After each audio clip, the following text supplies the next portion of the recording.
Son fenómenos misteriosos que han capturado la imaginación de los que creen en los ovnis e impulsado investigaciones gubernamentales secretas. Era un objeto gigantesco, de 300 metros de diámetro, e hizo unas maniobras muy extrañas. Pero estos no son los fenómenos paranormales que tanta publicidad reciben en Estados Unidos. Estos avistamientos de ovnis ocurrieron en un país que durante años ha vivido en el mayor de los secretos. Aunque no lo reconozcan, el gobierno y el ejército rusos se toman estos fenómenos muy en serio. Han estado mintiendo a su propia gente. OVNIs en la Unión Soviética. Mayo de 2002. En una región remota situada a 150 kilómetros de Moscú, un equipo de investigadores del Kosmopoisk, un grupo que estudia avistamientos de ovnis, busca señales de actividad extraterrestre. Vamos a adentrarnos en el bosque. Según la gente de los alrededores, ese es el destino al que se dirigen distintos tipos de ovnis. Los ufólogos soviéticos empezaron a actuar en los años 60. Aseguran que durante décadas, miles de ciudadanos han sido testigos de la aparición de objetos inexplicables en el cielo de Rusia.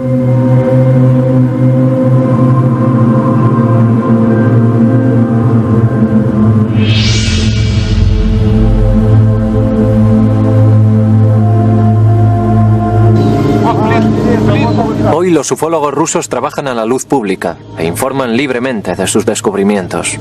Pero no siempre ha sido así. Antes de que se introdujera la política de transparencia informativa o Glasnost en 1985, las investigaciones independientes sobre ovnis en la antigua Unión Soviética se realizaban en un clima de secretismo y miedo. En ciertos momentos, el gobierno soviético adoptó la política oficial de negar la existencia y la actividad de los ovnis y prohibió que nadie informara de lo contrario. La investigación sobre ovnis en la Unión Soviética fue un asunto muy complicado, porque teníamos que luchar contra el secretismo del gobierno. Mientras tanto, el gobierno soviético desarrollaba sus propias investigaciones secretas sobre ovnis. Sabemos que el gobierno ruso estudió los ovnis en secreto durante 40 años. Sabemos que se lo tomaron muy en serio. También sabemos que ha habido varios intentos, incluidos algunos muy recientes, de correr un velo sobre este tema y decir, es todo una gran mentira. Los resultados de la investigación más exhaustiva sobre el fenómeno ovni realizada en secreto por el gobierno soviético se hicieron públicos en el año 2000. La investigación empezó en 1978 y se extendió durante 13 años. El equipo de investigadores estaba formado por científicos y expertos militares y era totalmente clandestino. La colaboración entre la Academia de Ciencias y el Ministerio de Defensa no se hizo pública. Nadie reconoció oficialmente la existencia de esos estudios en los que participaron organizaciones secretas. La investigación debía tener un carácter secreto. El coronel Boris Sokolov fue el coordinador de la investigación. Poco después de la caída de la Unión Soviética se reunió con el periodista estadounidense George Knapp.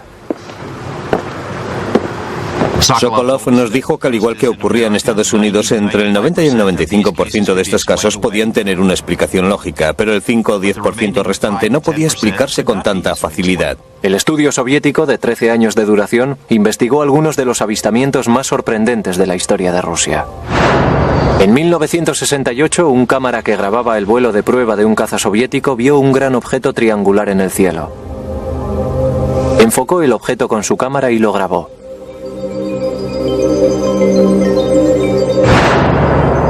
En 1977, un extraño fenómeno aéreo lanzó tentáculos de luz sobre la ciudad de Petrozavodsk. Hay quien asegura que los rayos hicieron pequeños agujeros en los cristales de las ventanas y en el cemento. En 1982, el personal militar de una base de misiles balísticos intercontinentales vio varias esferas brillantemente iluminadas sobre sus cabezas. Segundos después, una luz de advertencia indicaba que un misil estaba en posición de preparado para el lanzamiento. ¿Pudo un ovni haberse acercado tanto a la base como para desencadenar un ataque nuclear? Los avistamientos de ovnis en Rusia no se limitan al pasado más reciente. Los informes sobre objetos voladores de aspecto peculiar se remontan a hace siglos. Sin embargo, no se emprendieron investigaciones oficiales hasta principios del siglo XX, cuando un acontecimiento de proporciones épicas exigió un análisis más profundo. Tunguska, 30 de julio de 1908. La calma matinal de esta remota región de Siberia se vio interrumpida por una explosión que se oyó a miles de kilómetros de distancia. Se produjo una enorme explosión, equivalente a alrededor de 15 megatones de energía, lo que supone una potencia 1000 veces superior a la bomba de Hiroshima lanzada al final de la Segunda Guerra Mundial. Fue un acontecimiento extraordinario. Debido a la lejanía de la región de Tunguska, pasaron casi 20 años antes de que los investigadores del gobierno visitaran el lugar. La primera expedición que llegó a Tunguska estaba dirigida por el mineralogista Leonid Kulik. Cuando la primera expedición llegó a Tunguska en 1927, los nativos se mostraron reacios a enseñar la región a los científicos porque pensaban que el dios Otji había devastado la zona debido a la maldad de la gente y por eso había destruido los árboles y matado a los animales. Kulik consiguió convencer a los vecinos para que le condujeran al lugar de la explosión. Como creía que la explosión habría sido obra de un meteorito, Kulik esperaba encontrar un cráter en el lugar del impacto. Pero para su sorpresa, no encontró ningún cráter. Buscaba restos de meteoritos en el suelo, porque con frecuencia cuando un objeto choca contra la Tierra, se desprenden detritos que pueden recuperarse en los bordes del cráter. Pero, por supuesto, tampoco los encontró. Lo que descubrió Kulik ha alimentado el debate sobre los ovnis durante décadas. En el epicentro de la explosión había un pantano helado con un grupo de árboles intactos y totalmente crecidos en el centro.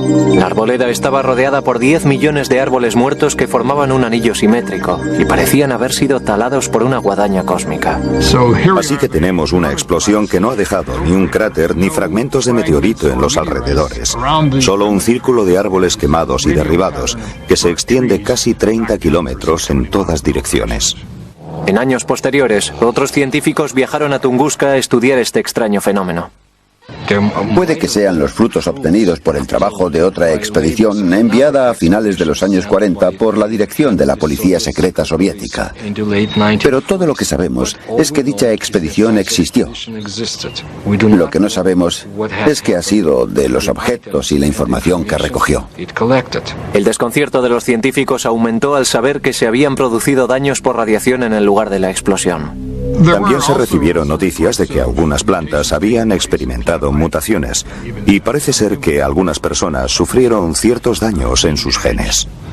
En 1947, el coronel del ejército ruso Alexander Konstantev desarrolló una teoría muy peculiar, basada en las devastadoras consecuencias de las bombas atómicas lanzadas por Estados Unidos sobre Japón. Konstantev estaba escuchando las noticias sobre el bombardeo atómico. El locutor ofreció una larga y detallada descripción de cómo y en qué dirección habían caído los árboles, casas y demás edificios, y de cómo recibieron la onda expansiva. Entonces se dio cuenta de que lo que había pasado en Hiroshima era exactamente lo mismo que en Tunguska, solo que 50 años antes. Konstantev planteó la hipótesis de que la devastación de carácter atómico ocurrida en Tunguska había sido causada por el impacto de una nave extraterrestre de energía nuclear. Pero la comunidad científica rechazó la teoría de Konstantev. Los científicos aseguran que la explosión de Tunguska fue provocada por un raro, pero explicable accidente natural. Creen que un asteroide explotó al llegar a 5 kilómetros de distancia de la superficie de la Tierra. A medida que el objeto se iba acercando a la Tierra, se fue desacelerando y se vio sometido a la presión de las fuerzas de la atmósfera. Explotó con la fuerza de una bomba de hidrógeno. La onda expansiva devastó el bosque, derribó a los árboles situados en el lugar de la explosión y los alejó del epicentro del impacto. Pero ¿cómo podía explicar la explosión de un asteroide las informaciones relativas a los daños causados por la radiación en la región de Tunguska? Los científicos aseguran que puede atribuirse a la enorme magnitud de la explosión. Como hemos mencionado antes, la explosión en sí fue 1000 veces más intensa que la causada por la bomba atómica de Hiroshima.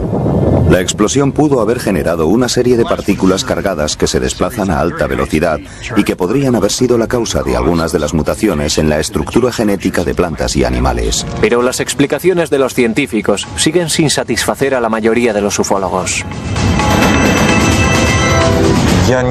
He estado varias veces en el lugar en el que cayó el objeto en Tunguska.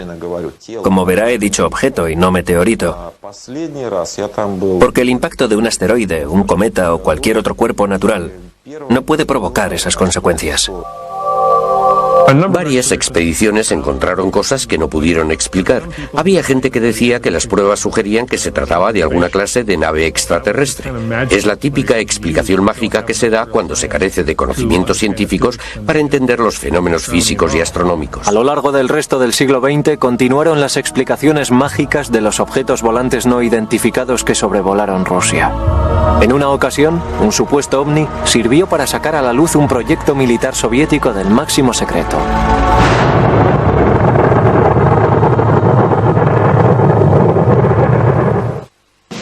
Estamos en 1948. La Segunda Guerra Mundial ha terminado, pero la Guerra Fría acaba de empezar. El líder soviético Joseph Stalin ha iniciado el bloqueo de Berlín e insta a sus científicos a desarrollar un arma nuclear que rivalice con la bomba atómica estadounidense. Hay quien asegura que fue durante este periodo cuando Stalin empezó a interesarse por los ovnis. Se dice que su interés creció debido a los informes recibidos sobre un fenómeno ovni que tuvo lugar en Roswell, Nuevo México. En 1947 el estado de Nuevo México era un nido de espías soviéticos porque allí estaba destacado el escuadrón de bombarderos 509. Parece ser que Stalin ordenó a Sergei Korolev, el fundador del programa espacial soviético, que analizara la información relativa al supuesto accidente de Roswell y le comunicara sus conclusiones. El señor Korolev llegó con una respuesta. Sí, los ovnis existen. Y no representan una amenaza inmediata. Tras evaluar toda información que había recopilado sobre Roswell y los ovnis, Korolev llegó a la conclusión de que los ovnis existían y que parecían ser naves controladas por seres inteligentes. Eso es lo que le dijo a Stalin, quien a su vez le dijo que era la misma conclusión a la que habían llegado sus otros investigadores. Aunque no existen pruebas concretas de la conversación, varias agencias científicas soviéticas empezaron a investigar el fenómeno ovni en los años posteriores. Stalin, tras recibir la información sobre Roswell y los ovnis en general, hizo básicamente lo mismo que habían hecho los norteamericanos. Oficialmente negó la existencia de los ovnis, pero tenía un grupo de científicos de alto nivel investigando el fenómeno ovni que informaba de sus descubrimientos a oficiales del ejército, todo ello de forma secreta. También se ocultaron al público los informes sobre ovnis recopilados por los pilotos de las fuerzas aéreas soviéticas. Entre mediados de los 50 y mediados de los 60, los pilotos informaron aproximadamente de 15.000 avistamientos de ovnis. Es muy difícil encontrar un piloto que haya volado durante muchos años y que no haya visto un ovni. La mayoría de esos avistamientos tienen una explicación lógica. En unos años de desconfianza entre ambas superpotencias eran habituales los vuelos de aviones y globos espías estadounidenses sobre cielo soviético. Pero el periodista de investigación George Knapp considera que algunos de los avistamientos de los pilotos no son tan fáciles de explicar. Hubo 40 ocasiones en las que aviones de guerra soviéticos recibieron órdenes de perseguir a ovnis. No estamos hablando de inversiones de temperatura, ni de globos meteorológicos, ni de bolsas de gas. Estamos hablando de naves flotando sobre el espacio aéreo ruso. A pesar de que los pilotos seguían informando de la presencia de objetos extraños en el cielo, ninguno pudo ofrecer pruebas tangibles que apoyaran sus declaraciones. Pero en 1968 las cámaras grabaron un supuesto avistamiento ovni sobre el cielo de Riga, Letonia. Mientras el equipo de filmación de una película de propaganda grababa el vuelo de prueba de un caza de intercepción, el piloto notó que un objeto extraño volaba a gran altura.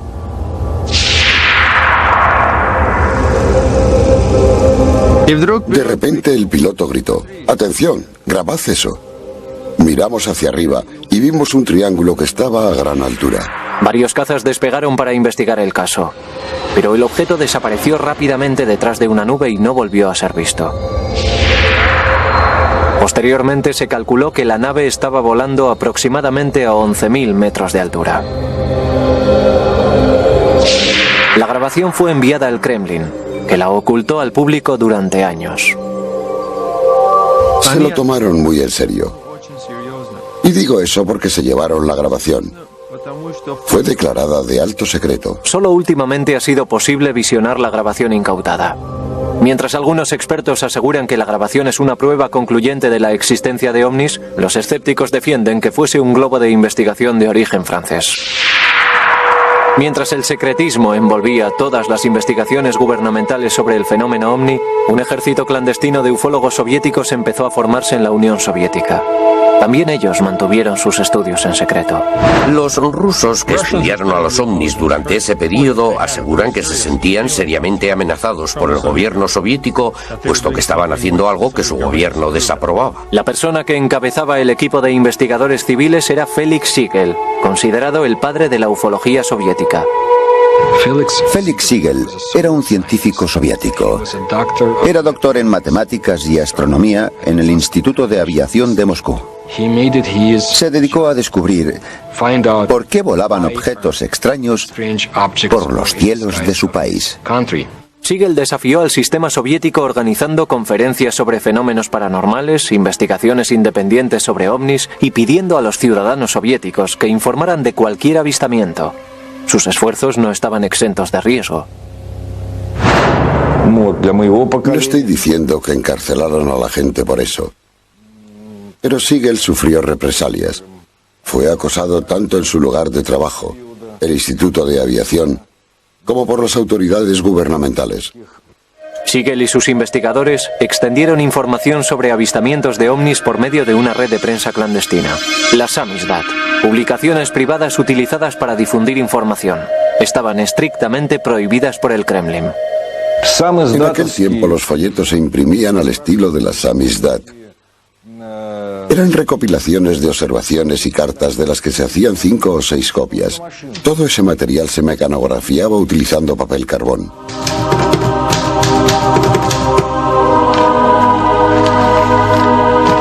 Las publicaciones Samizdat las distribuían mensajeros de confianza que llevaban las copias en secreto de una persona a otra.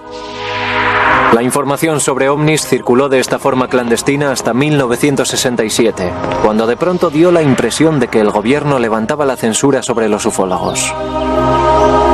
Visto desde hoy, parece que ese respiro no fue más que una cortina de humo, parte de un intrincado plan de gobierno. Esta estratagema empezó en 1967, cuando los ciudadanos informaron de múltiples avistamientos de ovnis con forma de media luna sobre el cielo de Ucrania y el tramo inferior del Valle del Volga. También se vieron en lugares situados tan al sur como las montañas del Cáucaso, donde muchos astrónomos que trabajaban en observatorios del Cáucaso vieron esos objetos en forma de media luna volando horizontalmente desde el oeste al este. Por razones desconocidas en la época, el gobierno permitió que la prensa cubriera la noticia y alentó el desarrollo de estudios independientes sobre los avistamientos. Felix Siegel recibió autorización del gobierno para formar un comité de investigación integrado por más de 200 expertos científicos y militares. En octubre de 1967 se reunieron en la sede central de los pilotos y cosmonautas en Moscú. Su objetivo era establecer la causa de los avistamientos masivos. El comité de Siegel pidió a los ciudadanos soviéticos por prensa y televisión que comunicaran cualquier información sobre los ovnis. Por primera vez en la historia de Rusia, parecía que se podía hablar libremente sobre ellos.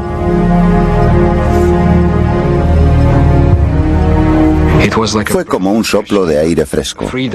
Los ciudadanos soviéticos podían hablar libremente sobre un tema hasta entonces prohibido. Aquello era una auténtica novedad, pero lamentablemente no duró mucho. Pocos meses después del llamamiento de Siegel por televisión, los acerados dientes de la censura soviética volvieron a cerrarse. Informar de avistamientos de ovnis volvía a estar prohibido. El tema fue excluido de la prensa controlada por el gobierno y se ordenó la disolución del comité de Siegel. El objetivo del comité era animar a la gente a que comunicara los avistamientos. En cuanto empezaron a llegar esos informes, alguien en Moscú accionó el freno, disolvió el comité, canceló la publicación de trabajos sobre ovnis y echó tierra sobre el asunto. Enseguida se dijo que el Kremlin intentaba ocultar algo. ¿Por qué decidieron taparlo todo? ¿Intentaban ocultar algo? De eso no hay duda. La cuestión es saber qué es lo que estaban ocultando. Los ufólogos creían que intentaban tapar los avistamientos de naves extraterrestres. Pero yo creo que lo que intentaban ocultar era la descripción y las actividades de sus propios aviones secretos, de sus misiles y de sus satélites. El científico y asesor de la NASA James Ober llegó a esta conclusión en 1977 después de estudiar los patrones de lanzamiento de las naves espaciales soviéticas y compararlos con los datos de los avistamientos de 1967. Según él, los objetos en forma de media luna avistados en el cielo no eran de naturaleza extraterrestre, sino que podían ser atribuidos a las pruebas secretas de un nuevo misil soviético.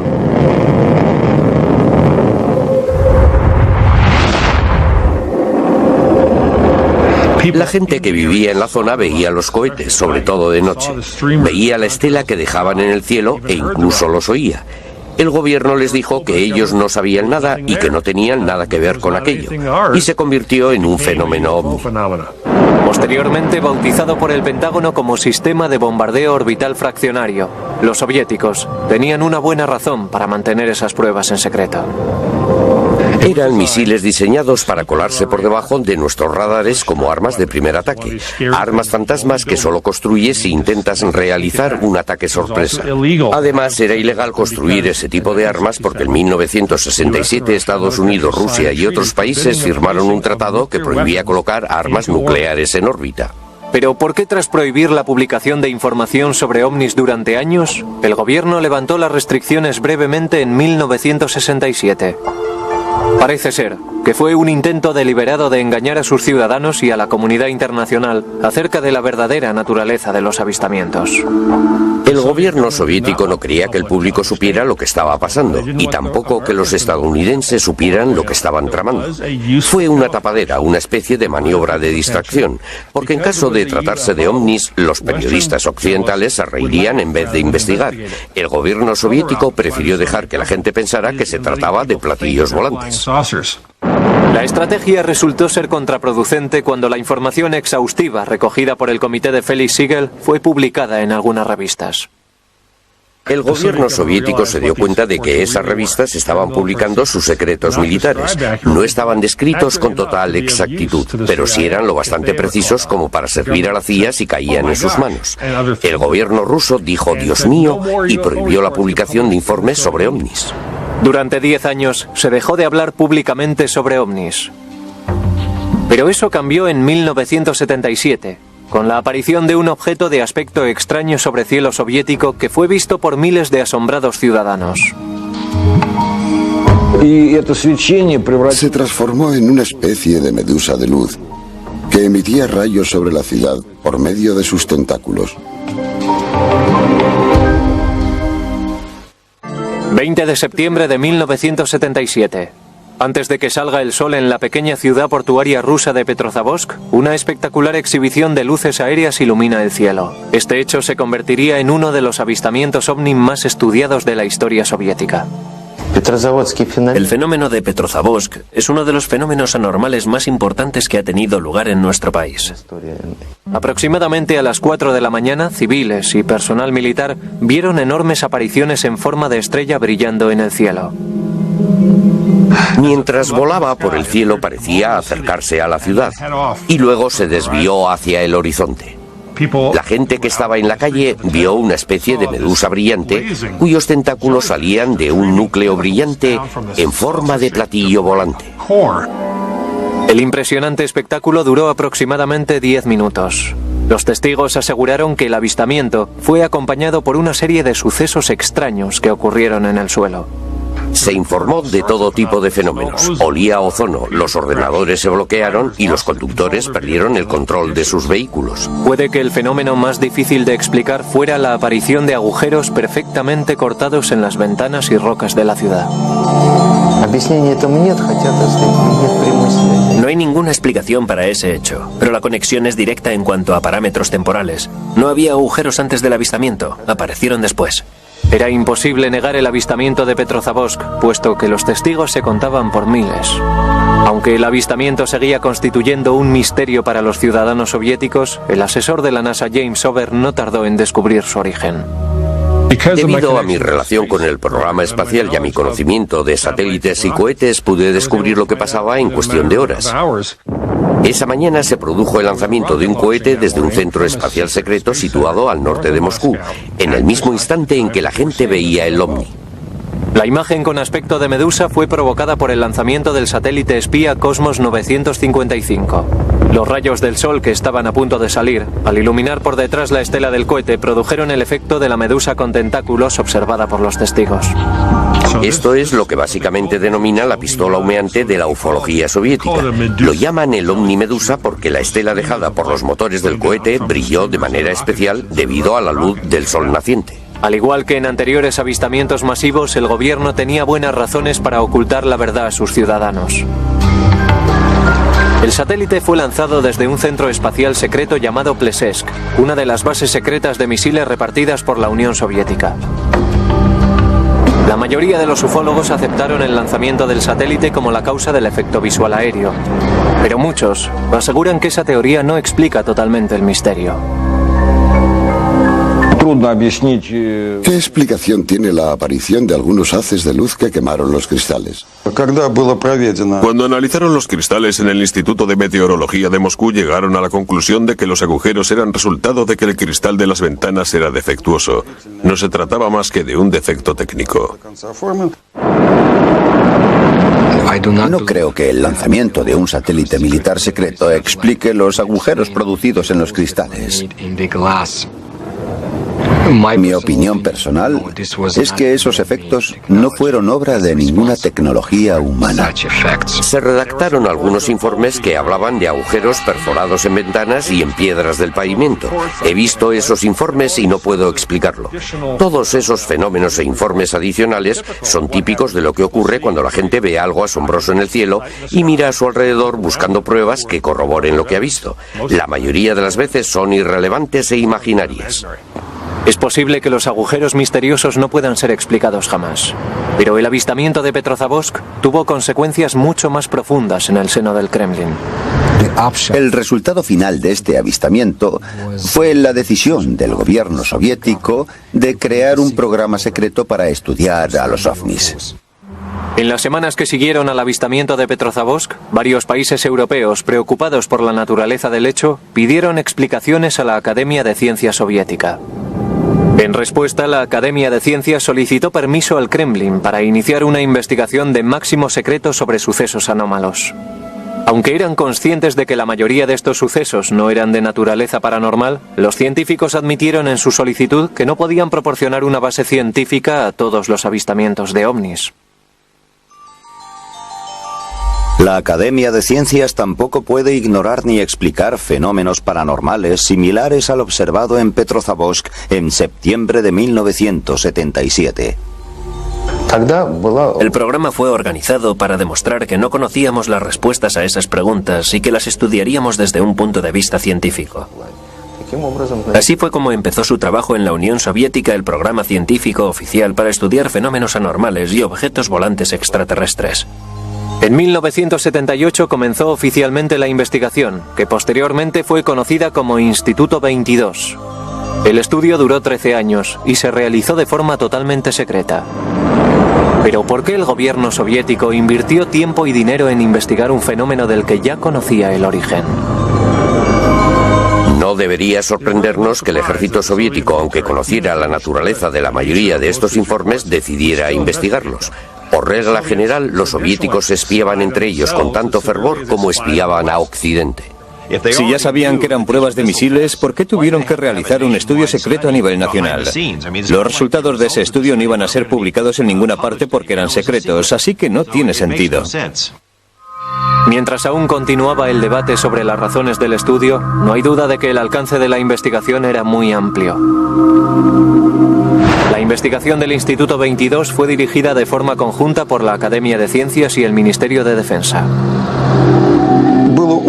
Resultó de mucha utilidad para la Academia de Ciencias colaborar y realizar estudios con el Ministerio de Defensa, porque como es natural, al Ministerio de Defensa le resultaba mucho más fácil conseguir la información a la que nosotros no teníamos acceso. Las Fuerzas Armadas recibieron la orden de investigar qué influencia podrían haber tenido los ovnis en el correcto funcionamiento del equipamiento técnico militar. Además, se reclutaron cientos de miles de marineros, soldados y pilotos para vigilar e informar de la existencia de ovnis. A ninguno le dijeron por qué solicitaban esos informes. El Ministerio de Defensa tiene un enorme potencial de observación. En primer lugar, porque hay unidades militares estacionadas por todo el país. En segundo lugar, porque a diferencia de las organizaciones civiles, una orden del Ministerio de Defensa es suficiente para convertir a todos los soldados en observadores potenciales. Y eso es lo que hicieron. Todas las unidades del vasto imperio soviético tuvieron que participar en este estudio. Debían investigar a fondo cualquier ovni, objeto anómalo, bola de luz o figura extraña que se formara en el cielo. Se aleccionó a los científicos para que investigaran la naturaleza física de cualquier supuesto fenómeno paranormal. La información recogida por el ejército y los científicos fue analizada en un laboratorio instalado en un edificio de apariencia normal situado en las afueras de Moscú. El personal del laboratorio no era numeroso, no había más de 10 personas y nunca se superó ese número.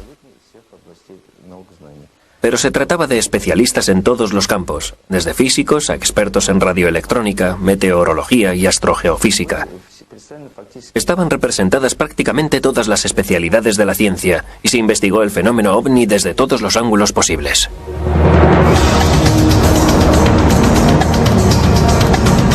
Seis años después de iniciada la investigación, el Instituto 22 recibió la orden de estudiar un hecho que pudo haber tenido consecuencias mundiales. Un supuesto fenómeno ovni había colocado al mundo al borde de una guerra nuclear.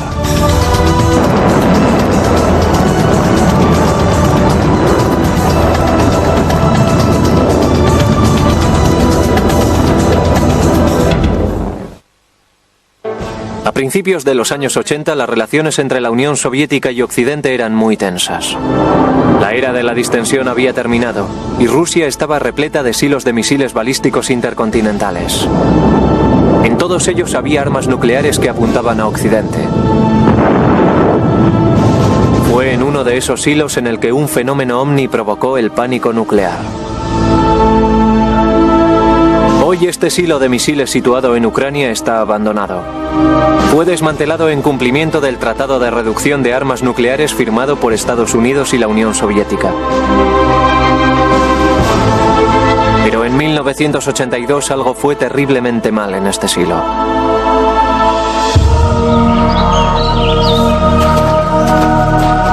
Todo empezó aproximadamente a las 6 de la tarde, cuando los soldados y los habitantes de la vecina ciudad de Bielorukrovich vieron un objeto extraño en el cielo del atardecer. Un oficial del ejército nos describe lo que vio. Yo estaba conduciendo una motocicleta no muy lejos de aquí y vi un gran objeto en el cielo. Tenía una forma geométrica perfecta. En ese mismo momento, en el interior del silo, una luz de emergencia indicaba que un misil nuclear estaba en modo de lanzamiento.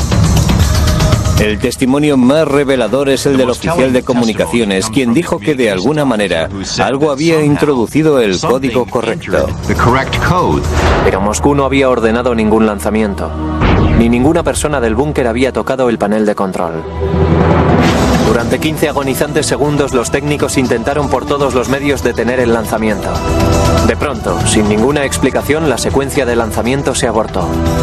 Estaban preparados para el lanzamiento. El ovni desaparece y el módulo de control de lanzamiento vuelve a su posición normal. ¿Pudo un ovni haber interferido con el control de lanzamiento de un misil nuclear? Un equipo de investigadores del Instituto 22, el equipo secreto de investigación de ovnis financiado por el Estado, se desplazó inmediatamente a la base de misiles. En un periodo de tiempo muy corto, exactamente mediodía, establecieron que en una base aérea cercana se había realizado un ejercicio de prácticas militares. Los investigadores descubrieron que el avistamiento tuvo lugar al mismo tiempo y en el mismo lugar en el que el ejército estaba probando unas bengalas. Lanzadas desde unos aviones, las bengalas proporcionaban entre 5 y 7 minutos de iluminación. Eso explicaba el extraño espectáculo que se había visto en el cielo. Pero ¿quién activó la secuencia de lanzamiento nuclear? El hecho de que la situación de emergencia coincidiera con los efectos luminosos descritos es una coincidencia muy curiosa, pero no deja de ser una coincidencia. Desmontaron concienzudamente el sistema de control de los misiles y lo volvieron a montar, pero no encontraron ningún defecto. No fue solo un fallo eléctrico, algo introdujo los códigos de lanzamiento correctos. Eso es algo que no sucede todos los días. Nuestro gobierno nos dice que los ovnis no representan un peligro para la seguridad nacional. El gobierno ruso le ha estado diciendo lo mismo a su país. Están intentando confundirnos. Este incidente es una muestra clara de que los ovnis pueden poner en peligro la seguridad nacional. Tras examinar el episodio del silo de misiles balísticos intercontinentales, el equipo de investigadores del Instituto 22 continuó analizando varios avistamientos producidos por todo el país. Entre los testigos que habían visto ovnis se encontraban algunos que habían disfrutado de un lugar de observación privilegiado, los cosmonautas. El primer hombre que viajó al espacio, Yuri Gagarin, declara en los documentos EBRA 3: puedo decirle que los ovnis existen, y si me lo permite le diré mucho más. El segundo hombre que viajó al espacio, el cosmonauta Titov, dijo que vio a 7 ovnis bailar alrededor de su cápsula espacial durante su breve vuelo espacial. Sin embargo, aún hoy, los cosmonautas se muestran reacios a hablar sobre cualquier fenómeno inusual del que hayan sido testigos en el espacio. Es el miedo al ridículo. La carrera de un cosmonauta puede verse afectada si informa de un avistamiento y se toma en serio lo que ha visto. Pero en esta entrevista especial conseguida por el canal Historia, 2 cosmonautas hablan de los objetos inusuales que encontraron en el espacio. Muchos cosmonautas han visto fenómenos que van más allá de las experiencias que puede conocer la gente en la Tierra. Yo he estado 10 años sin hablar de ello. En la entrevista, el excomandante Vladimir Kovalyonok, de la Estación Espacial Salyut 6, revela que el 5 de mayo de 1981 vio una entidad irreconocible e iluminada desde una de las ventanillas de su nave. El objeto tenía una forma elíptica y voló con nosotros. Volaba en línea recta, hasta que se produjo una especie de explosión que produjo una luz dorada bellísima. Después se produjo una segunda explosión y aparecieron 2 esferas. Pero ya no pudimos ver más porque entramos en la oscuridad de la sombra de la Tierra. En la misión Mir de 1991, el cosmonauta Mius Samaranov consiguió grabar en vídeo un objeto extraño durante una operación rutinaria de acoplamiento.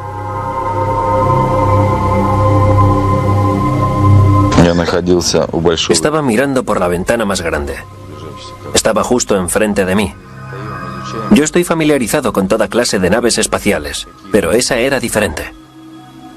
El debate sobre los avistamientos realizados por cosmonautas y astronautas estadounidenses sigue vivo. Los escépticos insisten en que hay la suficiente basura espacial en órbita como para provocar una cascada de avistamientos de objetos extraños.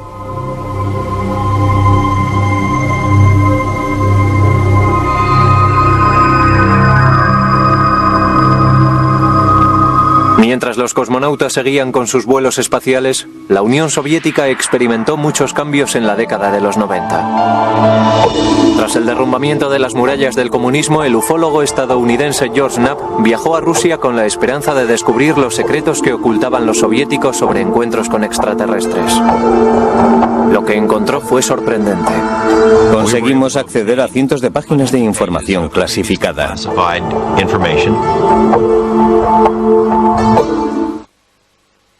A mediados de los 80, los líderes de Estados Unidos y la Unión Soviética celebraron varias cumbres con el propósito de reducir su armamento nuclear y la tensión entre ambas superpotencias.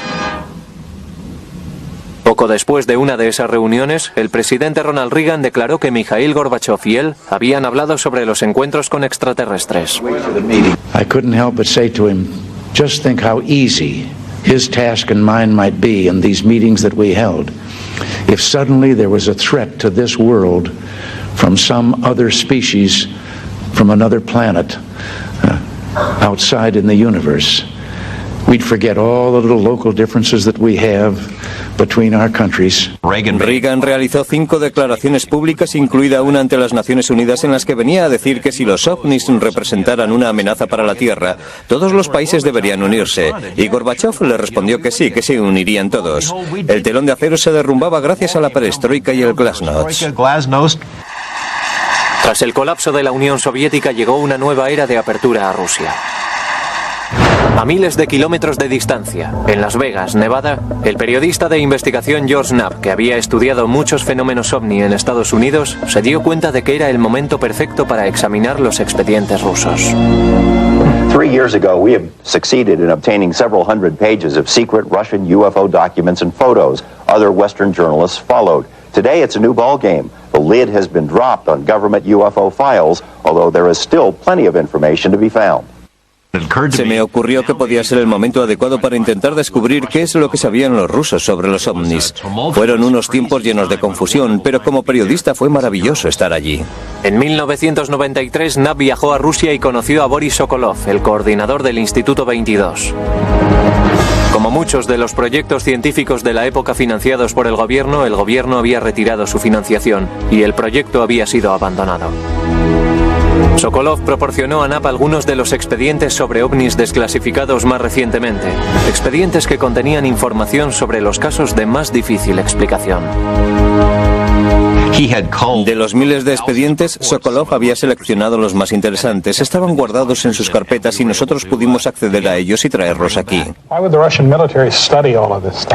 Sokolov said it was a very practical reason. They knew that UFOs could do things that their planes couldn't. Figured by studying it, they may be able to get an advantage over us in terms of stealth technology.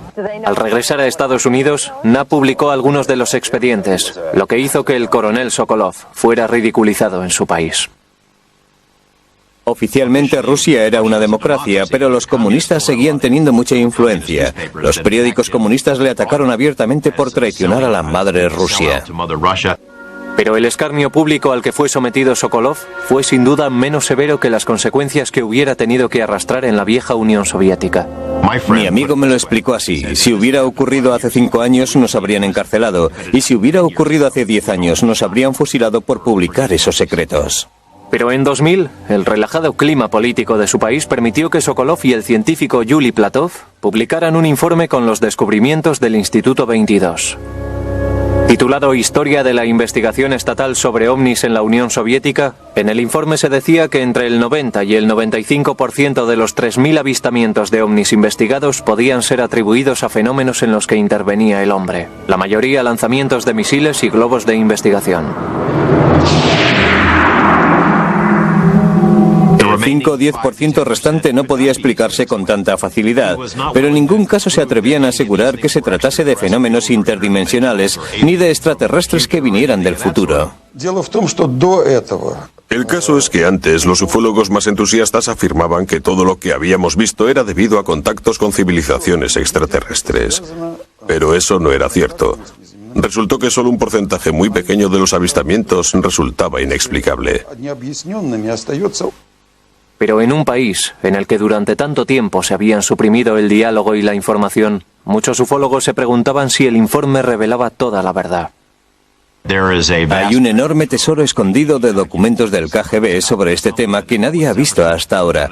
Y sé que el KGB publicó algunos documentos a principios de los 90, pero mucha gente asegura que los mejores documentos siguen escondidos en una cámara de seguridad.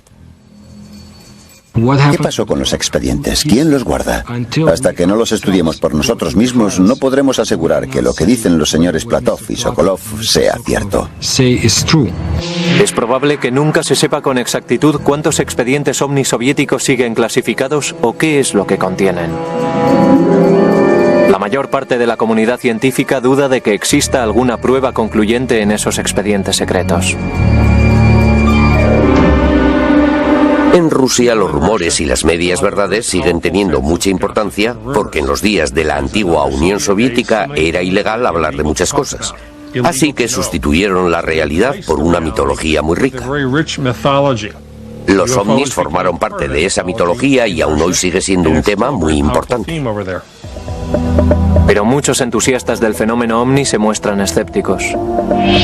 Siguen creyendo que existe la prueba que demuestra el encuentro con extraterrestres y que esa prueba continúa oculta.